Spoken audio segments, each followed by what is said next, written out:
Thank you so much for joining me today. My name is Jenny. I'm the owner and founder of Sipping Streams Tea Company, and this week's focus is all on allergies.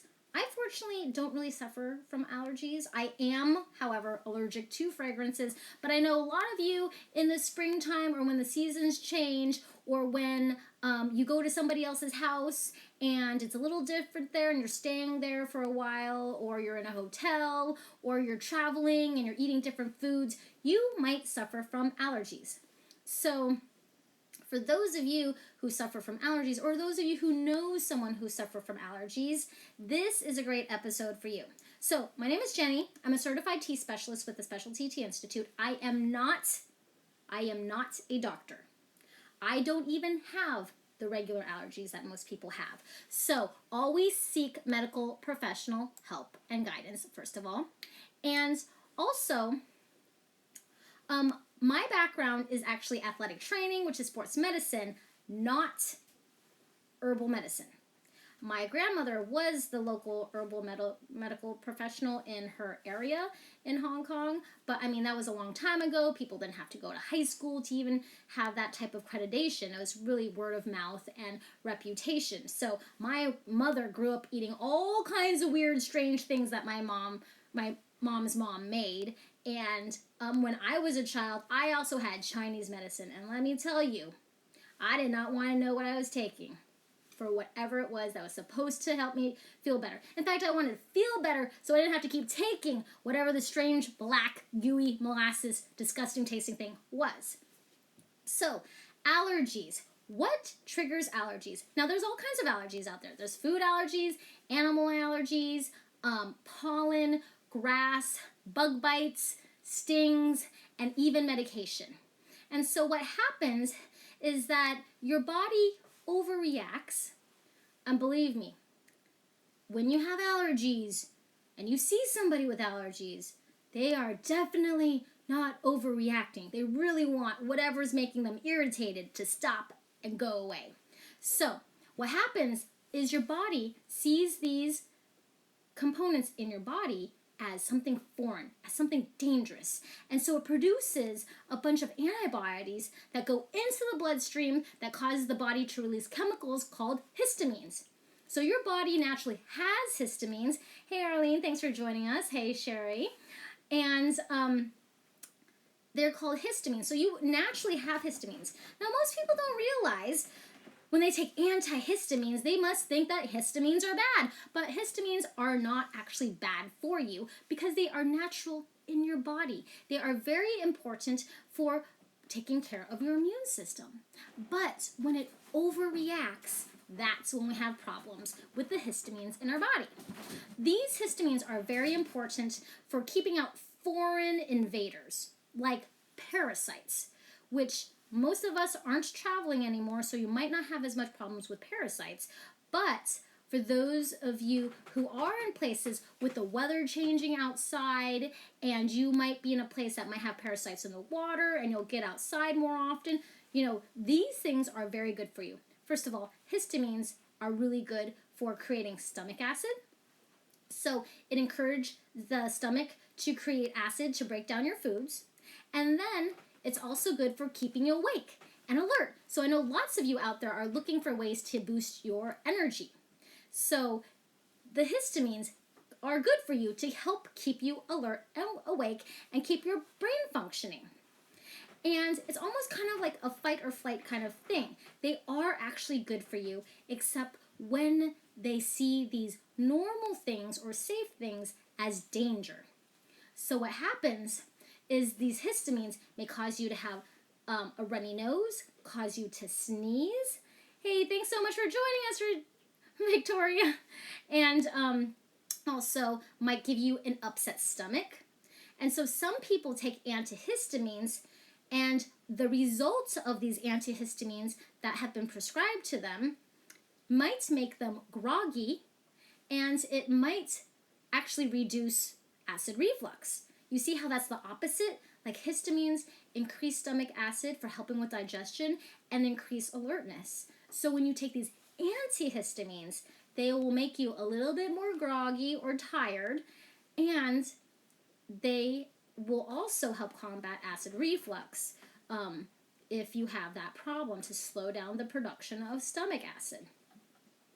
So when your body creates these antibodies, what happens is that they kind of go around and tell your immune cells, called B cells, to make IgE antibodies. And what they do is they go around and they put out all these flyers all over your body. If you've seen this foreign thing, have you seen this foreign thing? We need to take care of it. And so your body's kind of like on high alert. And so now your body's trying to purge this foreign thing by losing liquids or getting it out of your eyes or out of sneezing it out of you. Or if you've eaten something that you have a food allergy, say you're allergic to wheat, you're actually allergic to it, it's going to try to flush it out of your body. Now, there are many things you can do to fight the symptoms of your allergies. And one of those symptoms might be that you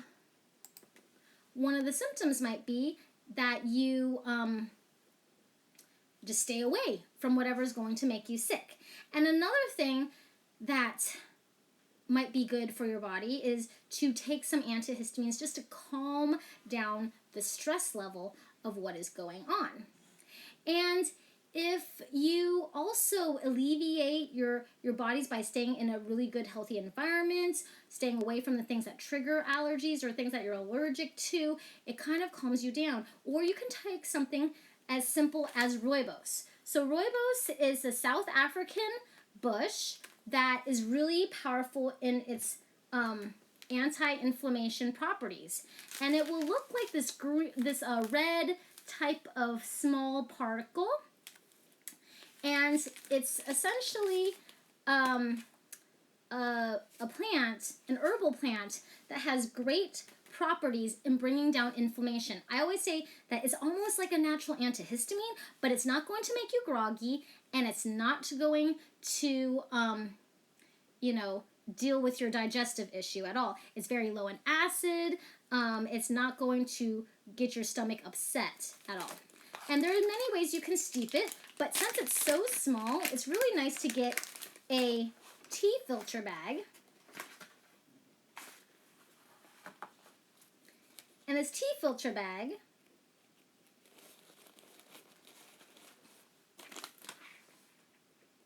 is not going to let anything go through. Now, if you don't really care and it doesn't really matter to you, then you can just throw it in a mug. And just throw it in a mug without a tea bag or a strainer. And like I said before many times, you can just leave it in there and consume the whole thing like medicine. So I'm going to get my kettle.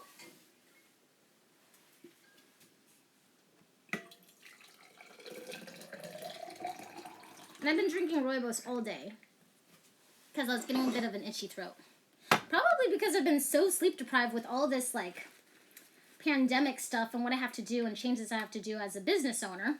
So I haven't been getting much sleep because I've been creating new products for you guys. And I'm super, super excited to tell you more about them. But what you're going to do is you're going to steep your rooibos. Typically, it's 1 teaspoon per 8 ounces of water. This is about 16 ounces, so you'll put 2 teaspoons in it. But if you're steeping it for medicine, make sure you have a closed lid to keep it all contained in there.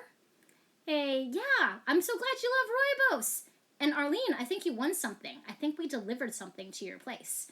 So, or you can steep it in longer than your 3 to 5 minutes. If you steep it in longer than 3 to 5 minutes, then you're going to have a concentrate, and that's how you're going to drink your herbal rooibos like medicine, is to make it as strong as possible. What's nice about rooibos is it doesn't really get bitter.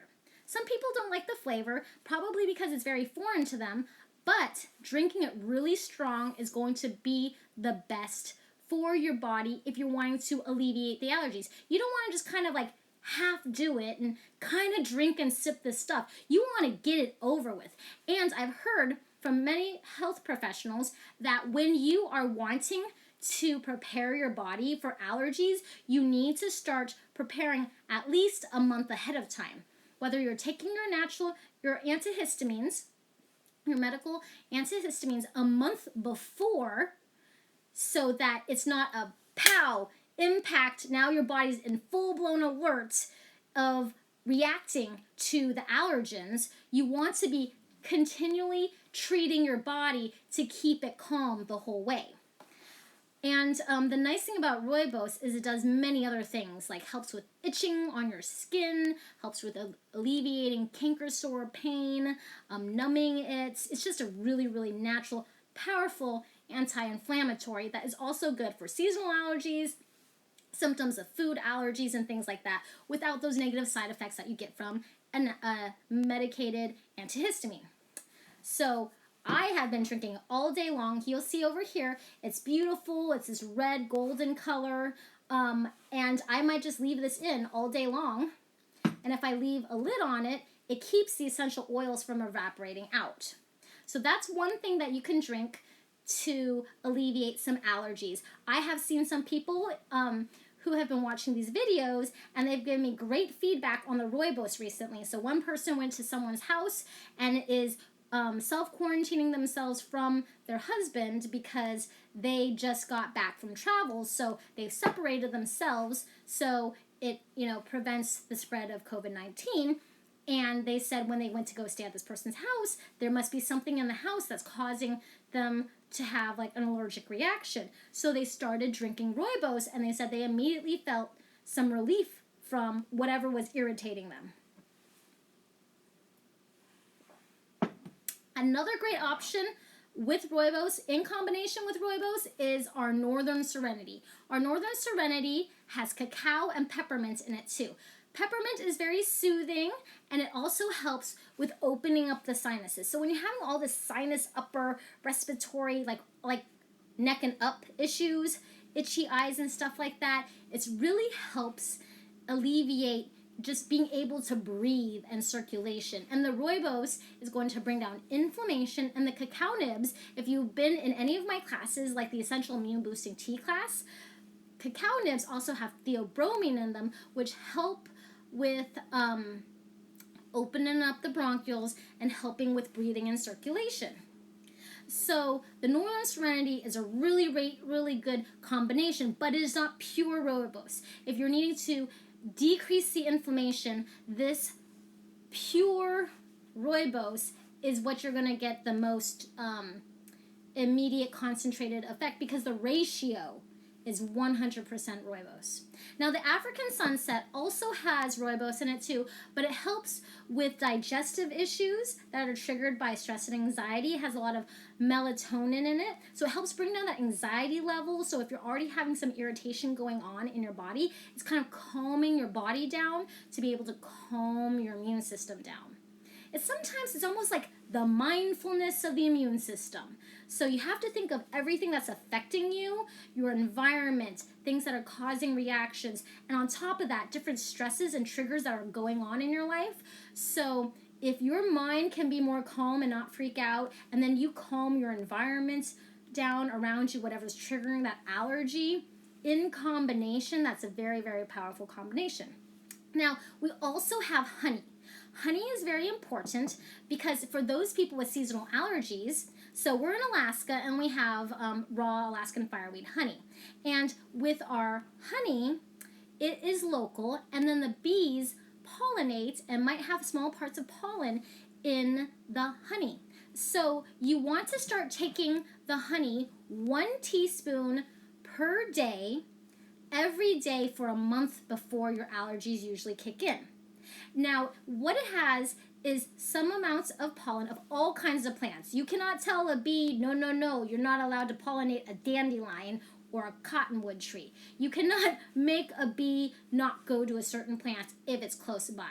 I mean, if they see a plant, got flowers on it, they're going to pollinate. So what it does is it kind of takes a combination of pollens from all over the place, all kinds of plants, and it gives you a small amount. So when you're consuming that honey, you're consuming a small amount every day so that your body can get used to it and not overreact when it's time to be fighting these allergies that your body doesn't like already. So honey, natural honey that is local to your area is very, very important to do that. Not only that, it also has different enzymes in that and different antibodies in it too that will help your body fight different allergies too. And I've heard of some people just having 1 teaspoon of honey a day for like a whole year has helped them alleviate their pollen or plant allergies because their body has just gotten used to it. And that's what we mean by like weaning yourself off of an allergy. Now this is all should be done with the advice of your medical professional. I am not a medical professional. I am a certified tea specialist and I was an athletic trainer in sports medicine. So this is not the same kind of health that I have studied and practiced before. But I know many beekeepers and I know many medical professionals who say the same thing too, is to have a teaspoon of raw honey. So it's not the watered down stuff. It is not the cooked, overheated stuff. It is the stuff that has live enzymes still effective in it.